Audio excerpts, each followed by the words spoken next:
start us again. Pere, return to your seats. You do not come here and tell me that I'm smart because my nigga, you do not fucking want to touch me. I know what, okay? I will touch you here. No problem. You can touch me outside. You can touch me outside. No, touch me outside.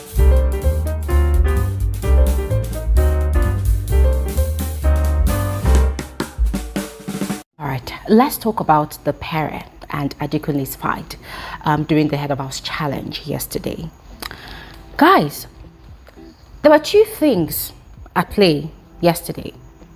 There was healthy rivalry and unhealthy rivalry. Now, healthy rivalry was watching the whole house, divided into two different factions.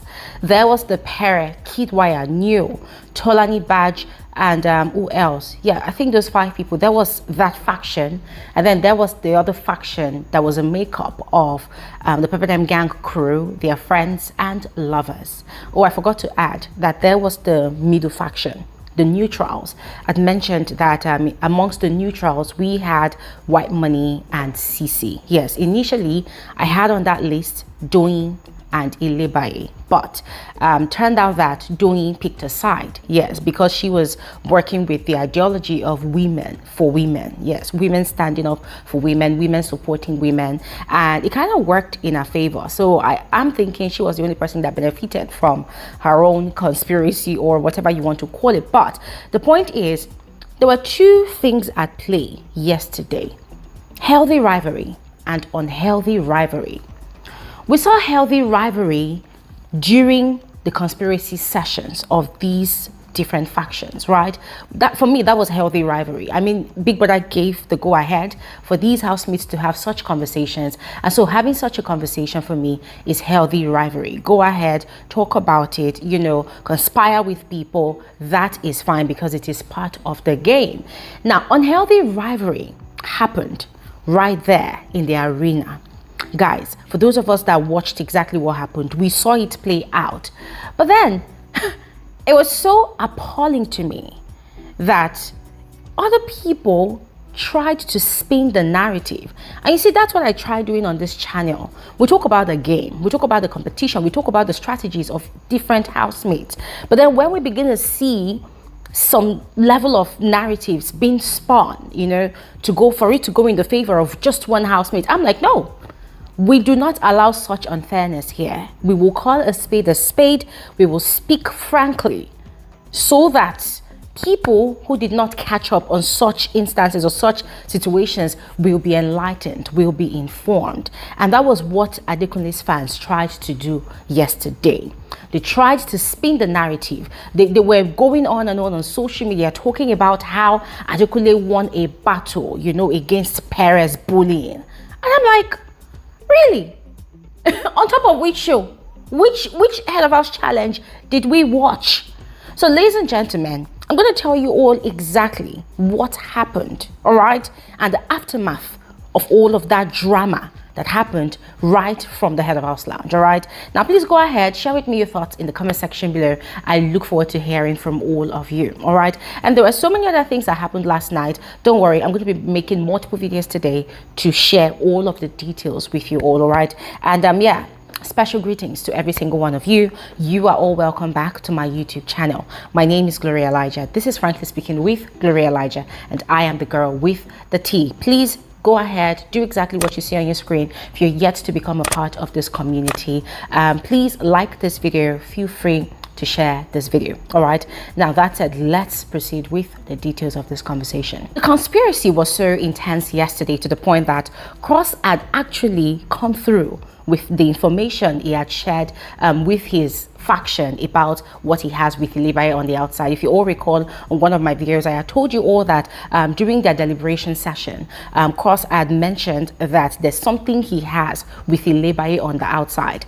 That the moment he brings it into the house, that Bbnaija would literally fuck shit up with the Pepper Gang housemates. She would literally break ties or even her loyalty to them. So guys, I was wondering, like, okay, what exactly is this thing? Could it be that both of them have a sexual relationship on the outside, or does he have a secret against her in the house? Like, guys, I don't know, but it kind of sounded quite suspicious. So yesterday, when I saw both of them in the toilet and Cross trying to cajole her, and then after talking to her, even begging, like he literally begged her, and then tried bribing her with a kiss.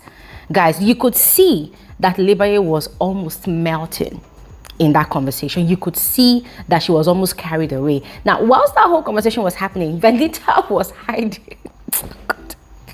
Bnaija was hiding in the other toilet. Now, I don't even know where she was hiding, but you could see her on the other side of the wall of the toilet. She was eavesdropping. She was trying to hear everything they were saying, and it was so funny. It was such a funny moment, guys. For me, I saw all of that as healthy rivalry, right? You do whatever it takes, right, to get the alliance of your fellow housemates, as far as you are not breaking Big Brother's rules, as far as you are not hurting anybody. Yes, so they were all doing what they had to do whilst Pere and his faction were having their conversation in the room. The Pepper gang faction, inclusive of their friends and lovers. And when I say friends and lovers, I'm talking about Angel, Adekunle, added to that group, and then DOYIN joined them as well. Then Alex also joined them as well. So it was very, very interesting to watch, quite entertaining as well. However, it started going south after the housemates had played the first round of the game. And then it was time for the second round. And then it happened that from the Pere's faction, there was Pere and New. In the qualifiers list, and then the other people on the list, I think there were about 6, they were from the Pepper gang list. So the scale was not balanced at all, and the Perez faction, they already kind of had an idea that they will probably fail, because just as they were strategizing on how to, you know, scale through the shortage in their numbers, the Pepper gang people, they were equally plotting on how to take down Pere. So for them, their plan was, Pere is more like the fastest. Yes, because the first time they played, he was very, very fast. So they were planning on how to take down Pere. And for them, it was very, very vicious. Pere's faction equally were thinking about the fastest people to take down. So they were looking at taking down Adekunle and Mercy. And that was where Soma came into the picture. Now, Soma started acting greedy with the Perez faction. He went to them and told them that he's only going to agree with them if they allow him be head of house, that they have to play the game to be in his favor. He wants to be head of house. He wants immunity. So they were telling him that, but bro, second week, we all gave you immunity. So what are you talking about? We all gave you immunity. Last week you didn't go home. Are you the only person that wants to continuously be saved in this game? Because at some point, people will go home. And if you don't stand up for nominations, how would you even know if you are strong on the outside? You know? But the guy was making a case for himself. And then another problem was, he kept on saying that Adekunle was his friend.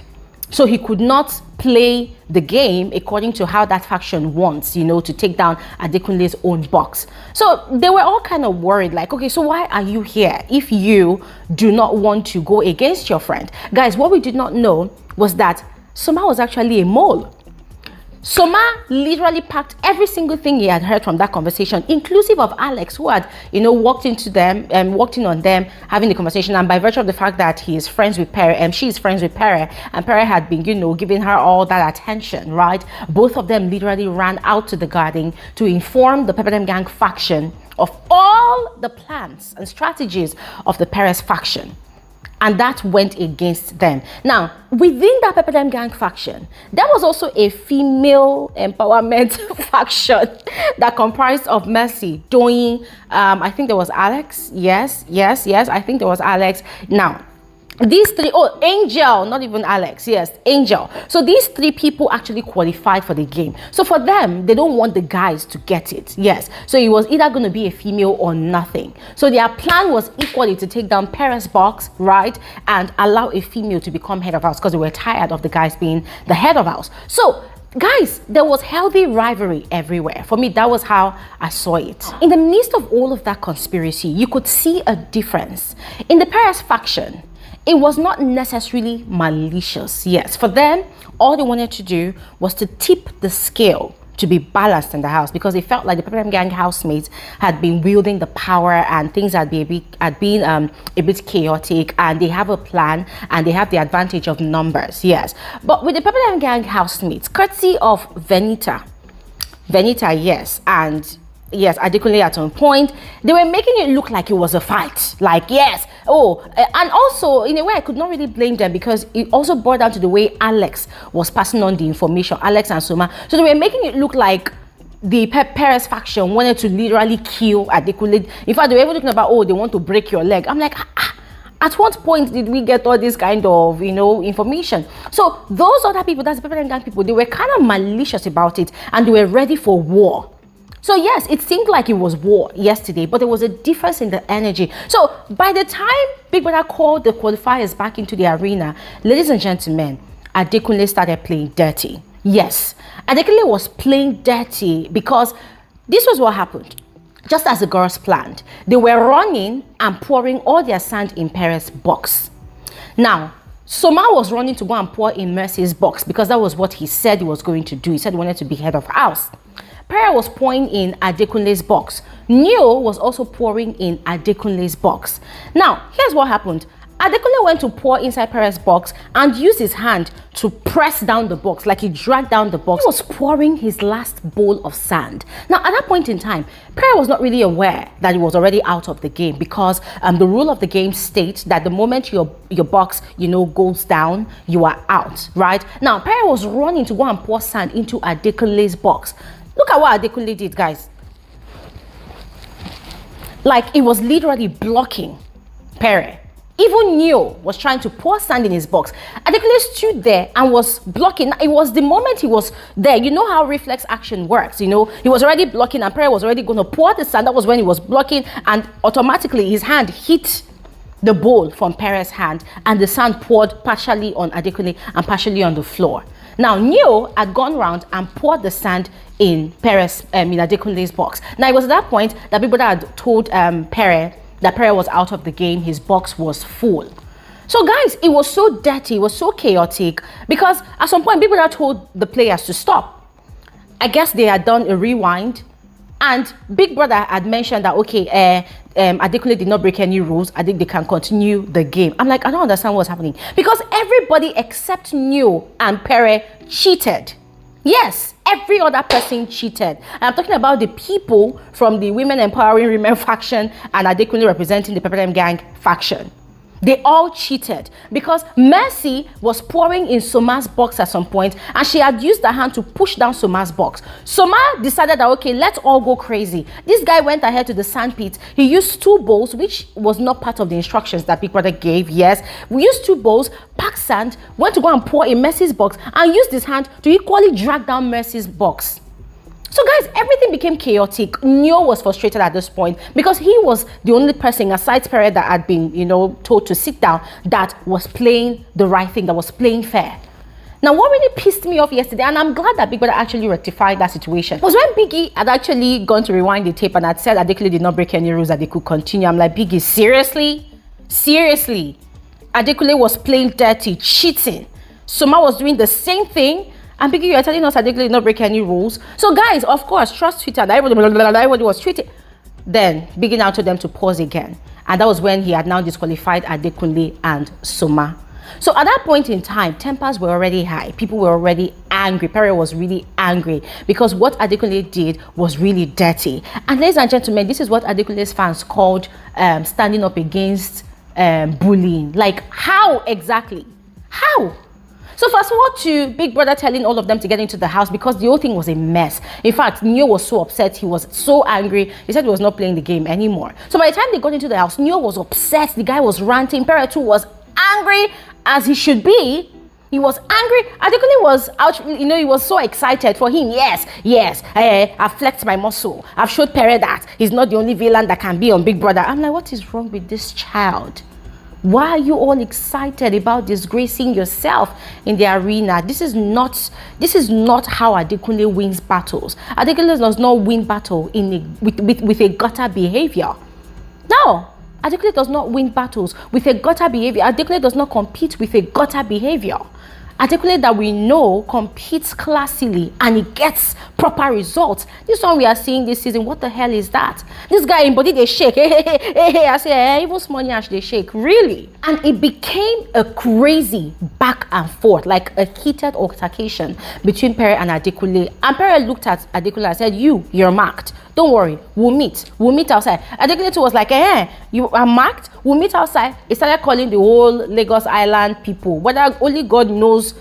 Guys, frankly, I don't even know. Adekunle was literally calling all his Lagos Island people. He literally made it a tribal war. He was calling all of them that they should listen, that Pere said that he's marked, they should listen, and he started spinning the narrative as usual, as he has been doing this entire season, talking about, oh yes, he said I broke rules. Big Brother said I was disqualified. Is there any problem in that? I said, Adekunle, you're not innocent, because after Big Brother said you were disqualified, you went ahead to warn Pere, because when Big Brother had told them to go back to the starting line, Adekunle had made statements, warning Pere heavily. And I'm like, dude, I don't get it. Why are you warning Pere? You are the one that actually played dirty. You are the one that actually rubbed yourself in the mud. So what the hell are you doing? So guys, it was so heated. They were almost throwing punches. Neo was so angry. It was a heated argument. Mercy was shouting, Doyin was shouting. And the annoying part was that Mercy and Doyin, they knew what was going on, but they were lying about it. They were lying that, they were focused on their game, which was a lie. Even Mercy knew that she broke rules. Soma at that point in time realized that he had lost out. Why? Because, hey, nobody, stood for his own plan. So I looked at that whole situation, and guys, it just boils down still to what I have been saying, that this guy is so desperate to the point that he has literally inherited Venita's beef, because everything he did in that arena, guys, there was no need for him to have done that. In fact, when people had said he did not break any rules, I said, Big Brother, you lie. That's a bloody lie. Because the rules was for everybody to fill anybody's box that they liked. So Adekunle even going to go and block his box, that was him breaking the ultimate rule of that game. So, see, I was so happy that Big Brother recalled his statement and disqualified Adekunle and Soma from the game, because that was just an obvious, breaking or violation of the rule. And then went on to social media, and his fans were hyping Adekunle, and they were saying, oh, he fought against male rivalry, he dealt with Pere's bullying, he dished out to Pere the energy Pere dished out to him. I said, people even awake at all? Are you people sleeping? Like, are you people sleeping, or are you sure you're awake? Are you seeing, or are you sure you're just choosing to be myopic about the situation? Pere did not come for Adekunle violently. They were pouring sand in Pere's box. Pere was equally playing the game, pouring sand in Adekunle's box. What was the problem? What was the problem there? Was that not healthy competition right there? It was healthy competition until Adekunle decided to go and block his box, until Adekunle decided to use his hand to push down Pere's box. That was a cheat. Call a spade a spade.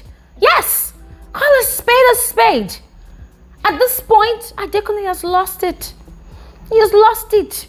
And whilst he was displaying drama, displaying craze, during his altercation with Pere, Bnaija, of course, stood by him, and so that one too was, was giving him energy, and he was so excited. See, this guy looks like a child that are actually beating somebody up on behalf of his mommy.